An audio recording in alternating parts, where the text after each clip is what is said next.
Today I'm going to be underneath the GR Corolla once again. In the last video we tackled a lot of stuff in the engine bay, but this time we're working from the turbo back, starting with this guy right here. More performance, and it's going to sound incredible by the time we're done.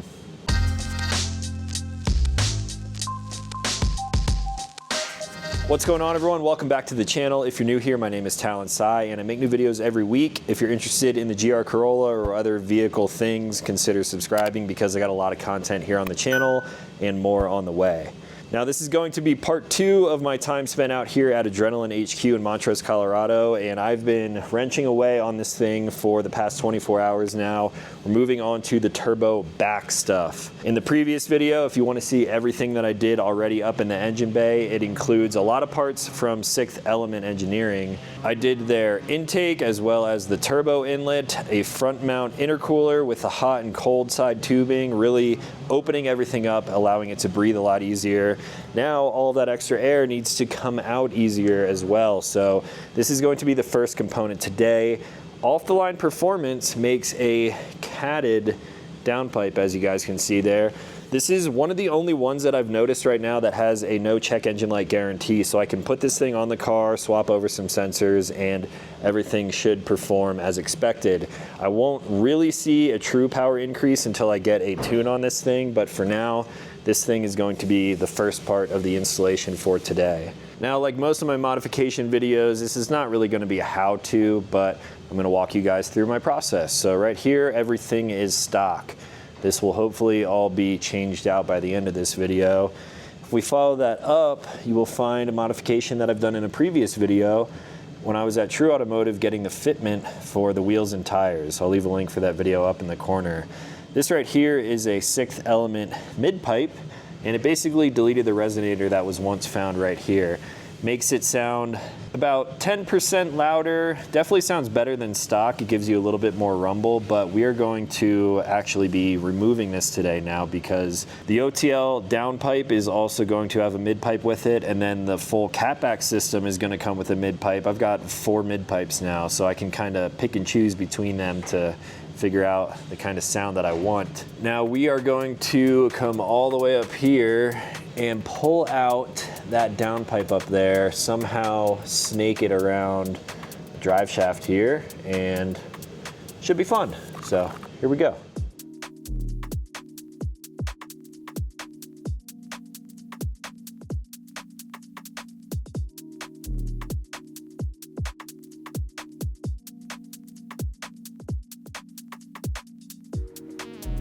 All right, now with that mid-pipe out of the way, we have a lot better access to the cat up here. Now this one is gonna be a little bit trickier, but I need to actually lower the car and go in through the top to release some brackets that are holding that in place.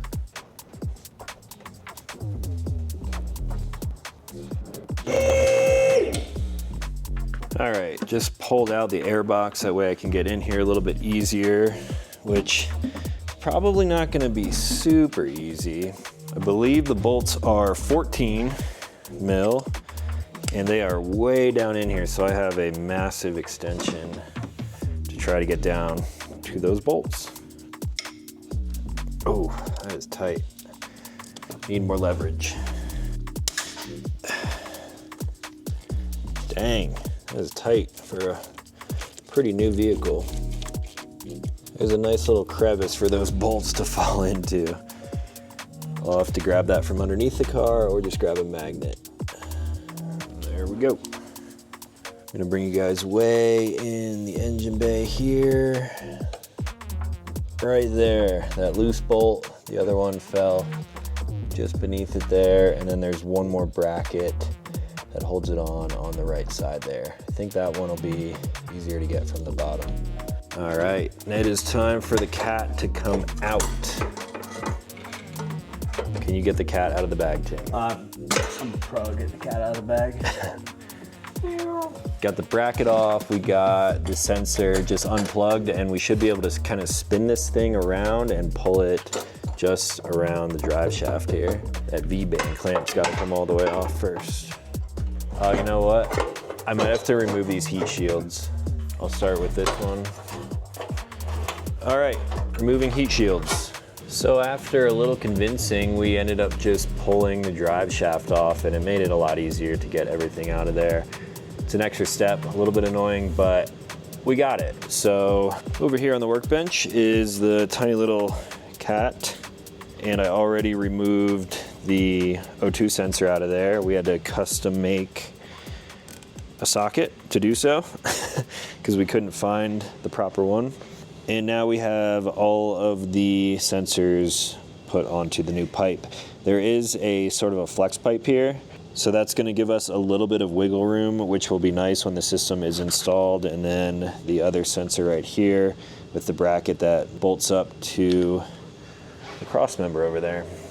So now I'm going to try to fish this thing back up in there, connect the V-band clamp, get all of the sensors plugged back in. There's also a new bracket that this ships with, so I'm gonna have to figure out how to get those bolts in, probably from the top once again, but we're making progress.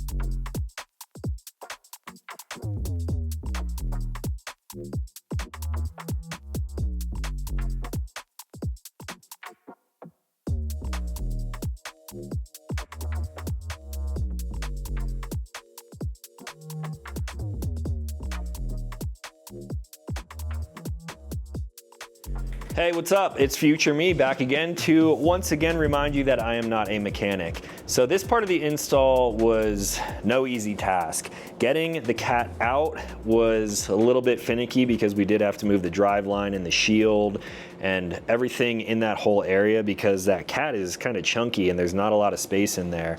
Getting the new one in was not difficult, but getting everything actually snugged up and bolted together, that was kind of the hard part. The V-band clamp is way up inside there on the back side of the turbo, so we had to kind of position everything with the sensors and the brackets and then get the actual face of the downpipe to fit onto the turbo housing. One thing that I will give you guys a tip on is that there's actually a tiny little roll pin kind of recessed in the top portion of that turbo housing. I didn't realize that for the first like 30 minutes until I looked through some instructional videos and stuff like that.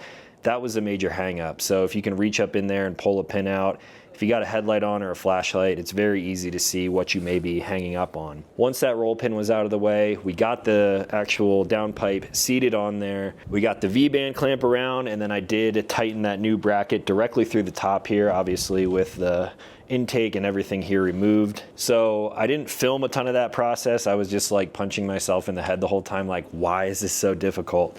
It really wasn't. I should have just read some instructions a little bit more. And then from there, we're working into the late hours of the night. My exhaust from AWE finally showed up, and it showed up just in the nick of time because I had to get out of there fairly soon after. So for the exhaust, you guys have heard me talk about AWE in some recent videos because I have an AWE catback exhaust on my Tundra as well as my new Tacoma. I think they sound great. They have a no check engine light guarantee on all of their products. They have a guaranteed fitment on all of their products, and they are legal in all 50 states. So it's nothing crazy over the top. And for the GR Corolla, they actually offer two different options: a touring version with their 180-degree drone canceling technology, as well as a track version, which is basically just a straight flow-through design. It's a 3-inch pipe all the way back until you get to the tri-tips, and then it cuts down to 2.5, and then a bunch of different tip options on there. And we're gonna talk about this a lot more once we actually get into like the driving impressions and things like that. But the install was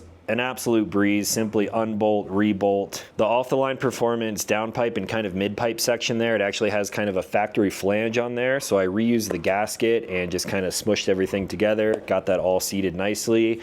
Reused the same hangers. AWE has great hardware included too, so you can actually put almost like a locking spacer on the back side of some of those hangers. And I still think I need to tweak it just a little bit. I think I need to kind of twist the position of the exhaust, because now I've got, I don't know, I'd probably say like 600-700 miles on this car after doing all of these mods. I drove all the way back to like the central part of Colorado, and now the only thing that's really left to do is kind of test things out and of course get it tuned. So now is the part that a lot of you guys have been waiting for since the previous video. We're gonna take this thing for a drive. We'll talk about pretty much every single modification that I've done over the past video and this video now. We'll do some exhaust, sound testing and things like that. And I'm just gonna kind of drive around and brain dump on you guys about all of the performance mods that I've just installed on my 2025 GR Corolla.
So there you guys have a little bit of the outside noise, and this thing sounds rowdy. It's honestly not as crazy on the inside, but I definitely hear a lot more and feel a lot more with the drivetrain in here. So this is what it's gonna sound like on the inside. For the record, I was not in sport mode for like those quick little blips and revs, and then even that little kind of launch there wasn't in sport mode, and there's a reason for that, which we'll get into in a second. But here we are just cruising in regular mode, 3,500 RPMs. This will be about as loud as it's gonna get. And I'm really happy that I went with that AWE touring over the track, because if this thing was any rowdier, it would not pass my kind of checks and balances for being in between like a rally car, fun weekend car, but also a daily. I am daily driving this car basically all over the place, and I don't want it to be crazy loud all the time. Maybe in the future I will swap out the conversion kit and get rid of that resonator from AWE and just run a 3-inch straight pipe all the way through, but my neighbors are not going to like that, and it's going to be very rowdy in that case. Now, I'm not sure if my microphone, which is right here on my shirt, will pick up the noises from the rest of the mods, but let's talk about some of those, starting with the Sixth Element intake, which is up front there.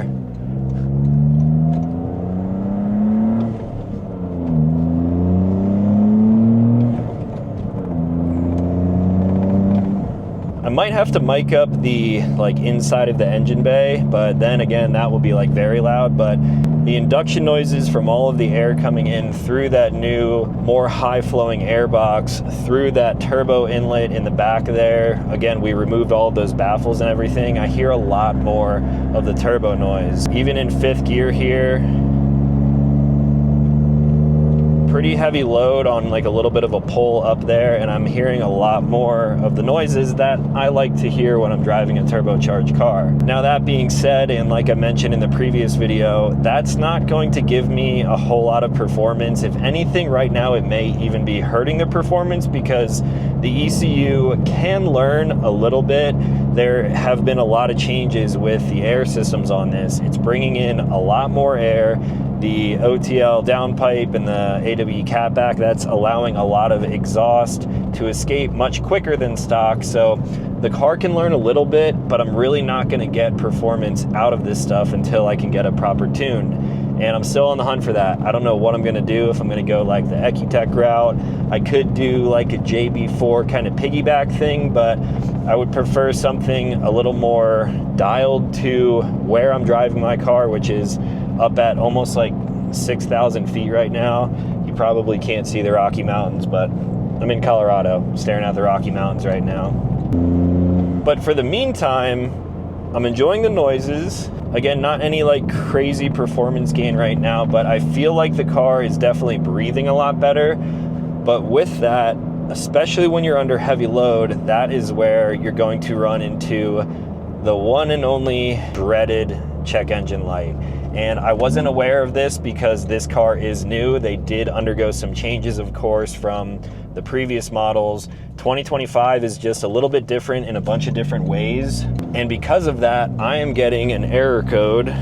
Luckily, I have a scan tool right here. Under hard loads and heavy acceleration and stuff like that, I was actually coming up over Monarch Pass, and I was passing some cars on a 2-lane road, and the car threw a check engine light. Check engine lights generally don't bother me too much, but on these new Toyotas, when you have a malfunction with the car, this thing will just blast you with messages. It is super annoying, and if you drive a newer vehicle, you will know what I'm talking about. So I plugged in my scan tool, and I was getting basically 3 of the same error codes, which is a P2C90.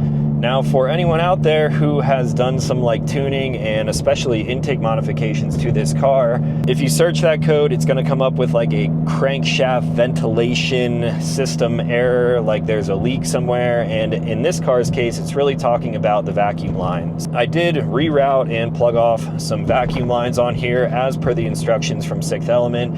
And then it wasn't until after the fact I went back to their website and I noticed that they are aware that when installing, especially all of this bigger tube inlets and maybe even something to do with the intercooler and the charge pipes, I'm not exactly sure. I'm thinking it's coming mainly from the airbox and some of the vacuum lines, like the new hose that runs over the top of the engine. But I'm getting some kind of vacuum code, and it's really not a huge deal. The car acts like it is. It's going to completely freak out, but there's a lot more air coming into the system now, and the computer can only learn so much. So it picks up on some of that, and especially under hard loads. Here, I'll see if I can just throw a code right now. I'm in sport mode now.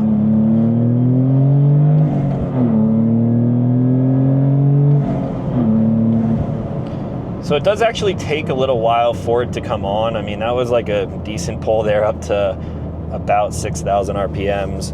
But eventually the code will come on, and basically I've just been flashing it away until I can get a tune. I do make sure and check that it is the same code, so I'm not getting rid of anything that could be actually harmful to the vehicle.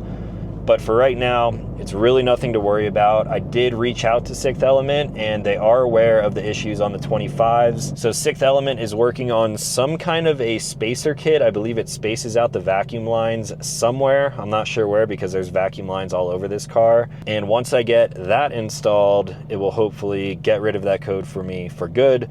Or if I tune it before then I can just kind of put it in the tune to say, hey, when this code comes up, just ignore it. I know it's not an issue. And yes, a lot of people will say, isn't that going to void your warranty? Have you seen what I've done to this car over the past like couple weeks now? My warranty is way gone out the window, and that's just what I'm used to with all my vehicles.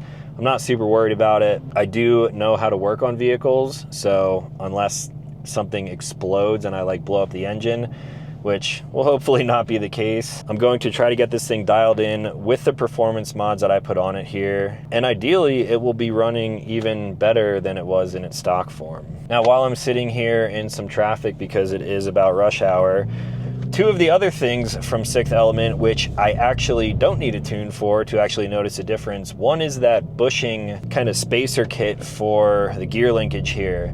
This almost feels like a gated shifter now. It is super positive and clicky, and again, like I said in the first video, I didn't really have any complaints about it when the car was stock, but now with just those simple little bushings, which is a really inexpensive mod, really easy to install, the shifting points on this feel very, very nice. It cleans up some of that slop. It like clicks into place, and all that's really doing is taking the soft bushings in the linkage there and replacing them with the hard aluminum spacers. So that is definitely a modification that I would recommend. The second being the pitch mount that we installed in about 5 minutes right underneath where I'm sitting here. Now the bushing inside of that pitch mount is a little bit harder than it is stock. So because of that, I feel more engine vibration when just sitting here like this. But the thing that that does for me is it cleans up kind of the engine roll when I'm shifting between gears. Here I'm finally able to pull out.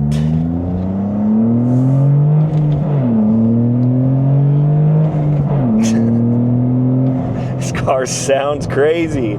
It's just so fitting with everything that I've done to it right now, and it's not even tuned yet.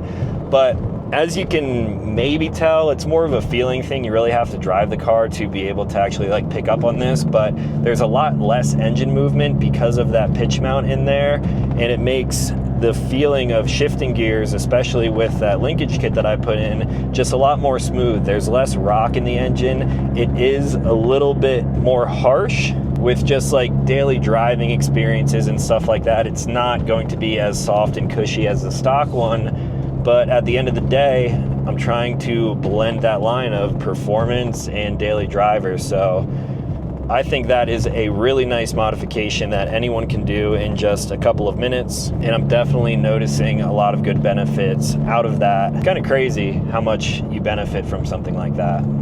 And then we of course have the intercooler, which is just a next step kind of precautionary thing with the extra heat coming from that downpipe that I installed. It could cause temperatures to rise, and again, because I haven't tuned this thing yet, I haven't flashed anything new onto the ECU, I don't think I'm going to run into any issues with that.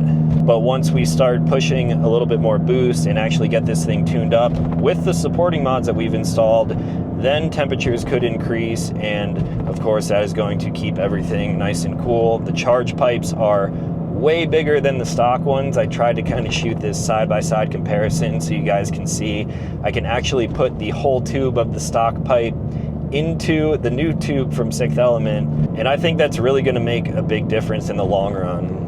So I'm going to try to be a little bit quiet here so you can notice all of the modifications together coming out of a 1.6 liter 3-cylinder engine, and maybe you can hear more of the sounds and noises. Second gear, I'm just going to kind of pull through the RPMs here.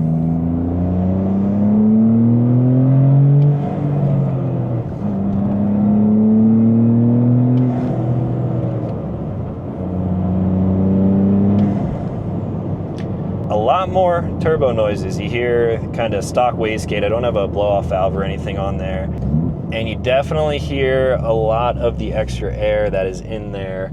In the long run, that in theory could create some compressor surge and stuff like that, some turbo flutter and surging, which isn't always ideal. I think the car so far has done a pretty good job with managing the extra air that is coming in and leaving this car. But eventually after the tune, I think it will kind of smooth everything out, and we'll be making, I'm gonna say, a significant amount of power. If this is 300 horsepower stock, you have the downpipe and the catback with a proper tune, that's gonna add 40, maybe like 43 horsepower. And then with the intake mods, I'm not gonna put a high number on that, but everything together, I'm hoping for 50. If I could get 350 wheel horsepower out of this car and it would be safe and reliable, I'm gonna be super happy with that.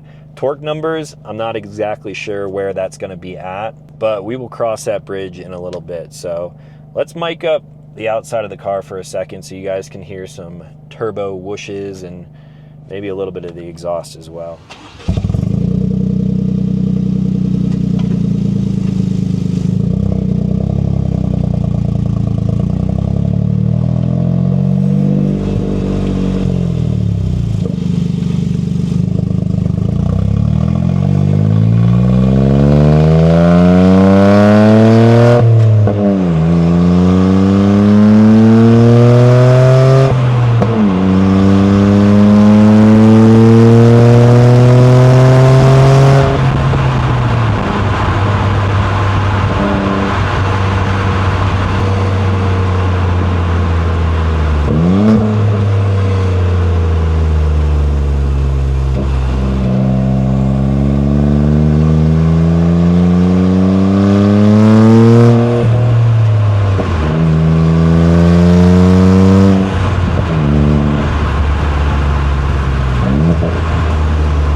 So that is now how the car is sitting after what, like 2 months of ownership now. So we got the wrap, wheels, tires, all of the sixth element in front of the turbo stuff, and then the OTL, AWE, everything after the turbo.